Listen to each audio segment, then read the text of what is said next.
आज नेशनल लोक अदालत पूरे भारत में मनाया जा रहा है, जो पूर्व से 12 तारीख को डेट जिसका निर्धारित था और जिसका प्रचार प्रसार काफी दिनों से किया जा रहा था। हम लोगों ने भी इसमें सहयोग करने का काम किया, लेकिन चूंकि बार और बेंच दो पहलू होते हैं। बेंच अपनी तरीके से सोचता है, बार अपने तरीके से सोचता है। तो मैं जो बात बोलना चाहता हूं, बैंक माने बार के हित की बात को रखते हुए, बार की बातों को रखते हुए आप लोगों तक पहुंचाने की बात करता हूं। और ये मंच जब मुझे मिलता है तो मुझे एक अपॉर्चुनिटी मिलता है, मुझे एक समय मिलता है कि मैं सबों के सामने अपनी बातों को रखने का काम करूं। मैंने पहले भी कहा था, आज भी ये कहता हूं, मैं कभी भी विरोध नहीं करता डालसा का, झालसा का, नालसा का। हाँ, विरोध मैं करता हूं अगर उसमें कोई त्रुटि है उसको सुधारने का। इस बार भी मैंने पहले भी कहा था हमारे न्यायिक पदाधिकारियों को कि जो लोक अदालत का आगाज होता है, उसकी शुरुआत, उसकी गड़गड़ाहट, उसका कंपन कई दिनों पहले से चालू हो जाता है न्यायालय परिसर में। लेकिन उस कंपन का, उस आगाज का हम अधिवक्ता फायदा नहीं उठा सकते हैं। उसमें हम लोगों को नुकसान होता है। जैसे भूकंप में घर गिर जाता है, उसी तरीके से हम अधिवक्ताओं का केस गिरने का काम होता है। मैं ये नहीं चाहता। मैं चाहता हूं कि हो, 1 सप्ताह नहीं 2 सप्ताह पहले से आगाज हो, गड़गड़ाहट हो, सनसनाहट हो, लेकिन हमारे अधिवक्ता को भी उसका हिस्सा बनाया जाए। जो भी मुकदमा निष्पादित करने के लिए न्यायालय में आता है, चाहे न्यायालय में बैठे पदाधिकारी गण हो या न्यायालय में काम कर रहे कर्मचारी हो, जिस भी अधिवक्ता का वकालतनामा उसमें है उसको सूचना देकर जरूर बुलाएं, क्योंकि उसके भी रोजी रोटी का सवाल है। हम लोगों का कोई दूसरा अर्निंग नहीं होता, हमारा एक ही अर्निंग होता है, एक ही काम होता है। हम वकालत करते हैं, मुकदमा लड़ते हैं, अपने क्लाइंट को जिताने का काम करते हैं, उसके लिए मेहनत करते हैं, तब हमारा परिवार चलता है। अगर हमारे परिवार में से, हमारे पास में से, मेरे डायरी में से अगर 10 केस भी इस तरीके से हट जाता है तो आप समझिए कि हर अधिवक्ताओं की कितनी हानि होती होगी, उनको कितना नुकसान होता होगा, उनको कितनी पीड़ा होती होगी। हम अपने अधिवक्ताओं के शकल में, उनके जीवन में, उनके शरीर में खुशी देखना चाहते हैं, उनके परिवार में रौनक देखना चाहते हैं। ऐसी कोई बात नहीं हो, हमारा सहयोग लीजिए, लेकिन हमको रोने मत छोड़िए। क्योंकि हर अधिवक्ता का बहुत कम अर्निंग होता है। स्थिति अधिवक्ताओं की क्या है ये छिपी हुई किसी से नहीं है। मैं बैठे हुए न्यायिक पदाधिकारियों से यह आग्रह करूंगा कि कोई मुकदमा डिस्पोजल के लिए रखिए, लेकिन अधिवक्ताओं को जरूर सूचित कीजिए कि देखिए ये दोनों आए हुए हैं, आपके वकालतनामा लगा हुआ है, इस वकालतनामा के तहत आप इसको डिस्पोजल कराइए। वो हंसी हंसी करेगा, खुशी से करेगा। वो कहीं लिटिगेंट, कोई अधिवक्ता नहीं चाहता। पहले जमाने में थी, कानून इस कदर आगे बढ़ा है अभी, और जागरूकता इस तरीके से लोगों में बढ़ी है कि आप किसी को उल्लू नहीं बना सकते। आज के डेट में आप किसी को गलत बात बोलकर छिपा नहीं सकते हैं। आज इंटरनेट आपसे और हमसे ज्यादा तेज चलता है। एक बीमारी मुझे होती है तो मैं उस नेट्स के माध्यम से उस बीमारी का 1000 किस्म का खोजता हूं कि किस मेडिसिन से वो दवाई मेरा लेंगे हम कि वो मेरी बीमारी ठीक हो जाएगी। उसी तरीके से आईपीसी, सीआरपीसी, चाहे और कोई एक्ट का अगर किसी पे मुकदमा होता है तो वकील के पास पहुंचने के पहले वो गूगल बाबा से पूछ कर आता है कि हमको क्या करना चाहिए।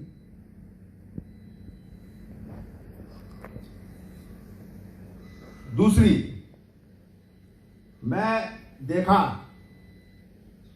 लोक अदालत का अर्थ होता है disposal of the cases in large quantity.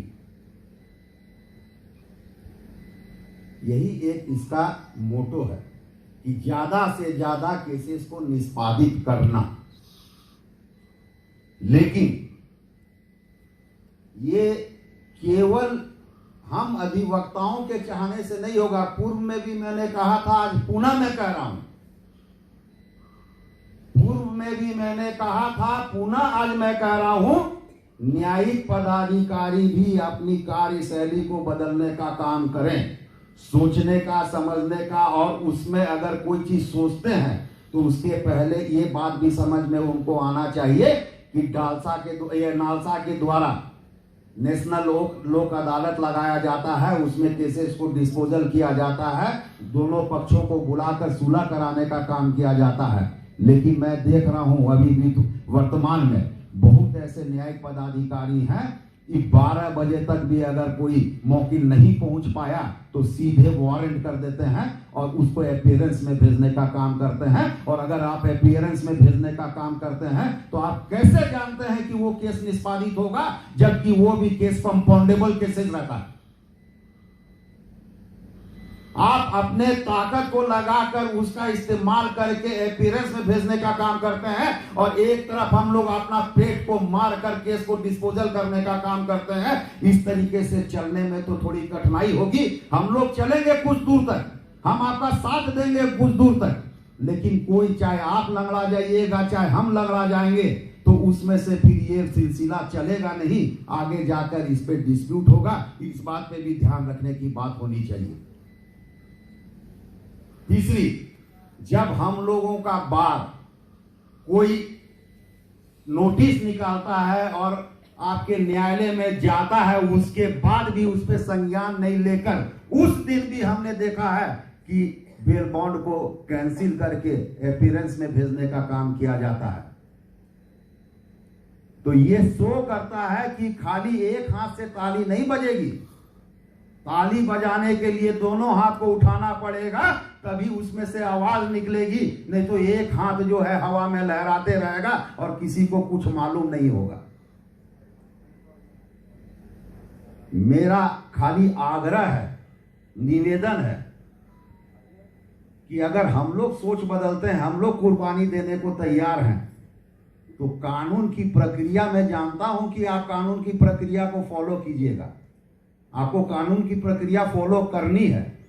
लेकिन दिन में हम लोग 8 घंटा कोर्ट में बैठते हैं, 2 घंटा में ही किसी केस पे वारंट करना मुनासिब नहीं है। ये मैं मानता हूं और मैं ये सोचता हूं कि ये आप सब भी मानिएगा।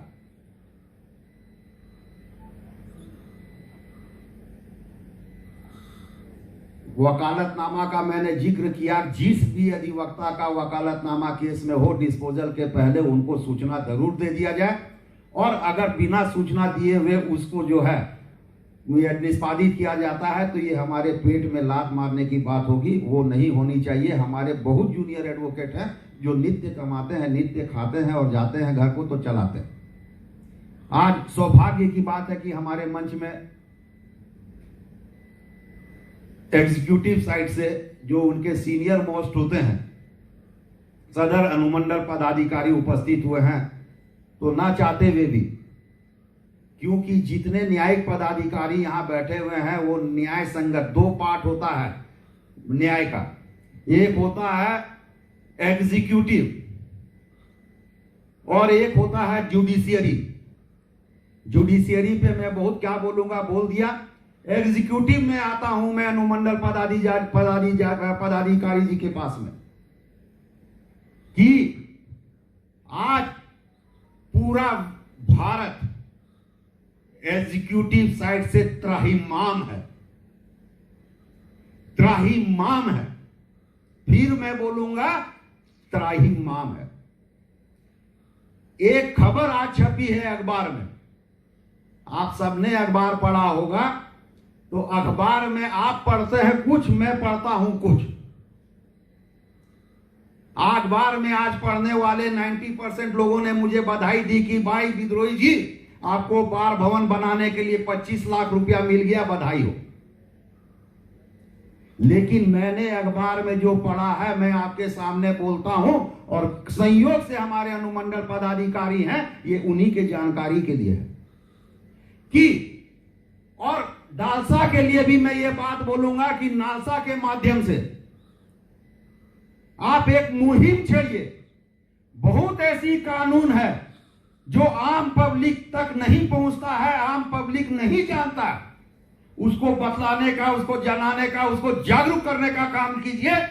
राइट टू सर्विस एक्ट, सूचना का अधिकार अधिनियम 2005, right to information, right to service act, जिसका कि आज न्यूज निकला, बहुत बड़ा न्यूज है आज। उपायुक्त महोदय ने, रांची के उपायुक्त महोदय ने आज राइट टू सर्विस एक्ट का अपना पावर को इस्तेमाल करते हुए कई अंचल अधिकारियों को 5,000 रुपया दंड करने का काम किया है। यह काम हम अधिवक्ताओं को करना चाहिए था, जो काम उपायुक्त महोदय ने किया है। राइट टू सर्विस एक्ट का मैं जानता हूं, यहां बैठे हुए 99% अधिवक्ता नहीं जानते होंगे कि राइट टू सर्विस एक्ट आखिर है क्या।